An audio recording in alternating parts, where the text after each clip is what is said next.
છે। આ વખતે સૌરાષ્ટ્રમાં દક્ષિણ ગુજરાતમાં ઓછો વરસાદ છે, પણ 3 સપ્ટેમ્બરની વાત કરીએ એટલે કે આવતીકાલની વાત કરીએ તો આવતીકાલે શું છે ફોરકાસ્ટ, હવામાન વિભાગ શું કહે છે, કયા જિલ્લામાં કેવો વરસાદ થવાનો છે। તો જ્યાં ઓરેન્જ એલર્ટ આપવામાં આવ્યું છે, ઓરેન્જ એલર્ટનો મતલબ એ છે કે અતિ ભારે વરસાદ થઈ શકે, 3 થી 5 ઇંચ વરસાદ થઈ શકે। ક્યાં થવાનો છે તો એ છે નર્મદા જિલ્લો અને બીજો જિલ્લો છે તાપી। આ બે જગ્યા પર હેવી રેનફોલ અતિ ભારે વરસાદ આવતીકાલે થશે। અને બાકીના જે યલો એલર્ટ જ્યાં આપવામાં આવ્યું છે તે છે દાહોદ, પંચમહાલ, છોટાઉદેપુર। દક્ષિણ ગુજરાતમાં જોઈએ તો નવસારી, ડાંગ અને વલસાડ જિલ્લો અને વાપી તાલુકો, ત્યાં મધ્યમથી ભારે વરસાદ થઈ શકે છે। તો આ પ્રકારની આગાહી। ત્યારબાદ 4 સપ્ટેમ્બરની વાત કરીએ, પરમ દિવસની વાત કરીએ તો જુઓ કેટલાક ફેરફાર અહીંયા ચોક્કસ આવ્યા છે। રેડ એલર્ટ જ્યાં અપાયું છે, જુઓ અહીંયા વરસાદની તીવ્રતા વધુ દેખાઈ રહી છે અને એ બે જ જિલ્લા એ છે તાપી અને નર્મદામાં ભારે વરસાદ થઈ શકે છે, ભારેથી અતિ ભારે વરસાદ થઈ શકે છે।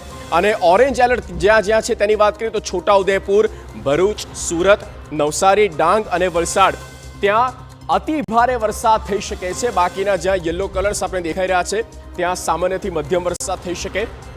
5મી સપ્ટેમ્બરની વાત કરીએ તો 5મી સપ્ટેમ્બરે ક્યાંય રેડ એલર્ટ નથી, ઓરેન્જ એલર્ટ ચોક્કસ છે અને એ ઓરેન્જ એલર્ટમાં આખો દક્ષિણ ગુજરાત આવી જાય છે।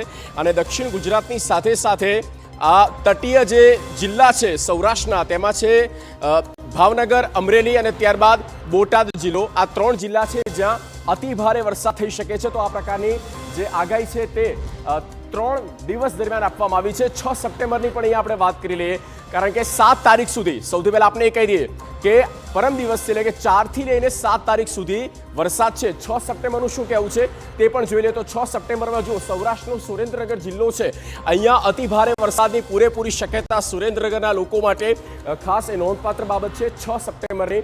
અને આ તરફ જોઈએ તો અરવલ્લી અહીંયા વધ્યો, આ જે જિલ્લા છે એમાં એડ થયા છે અરવલ્લી, મહીસાગર જિલ્લો, દાહોદ જિલ્લો, અચ્છા છોટાઉદેપુર, આ જે ડુંગરાળ જિલ્લો છે અહીંયા ખાસ તો જરૂર વધારે રહેતી હોય છે અને અહીંયા અતિ ભારે વરસાદની 6 સપ્ટેમ્બરના રોજ આગાહી આપવામાં આવી છે।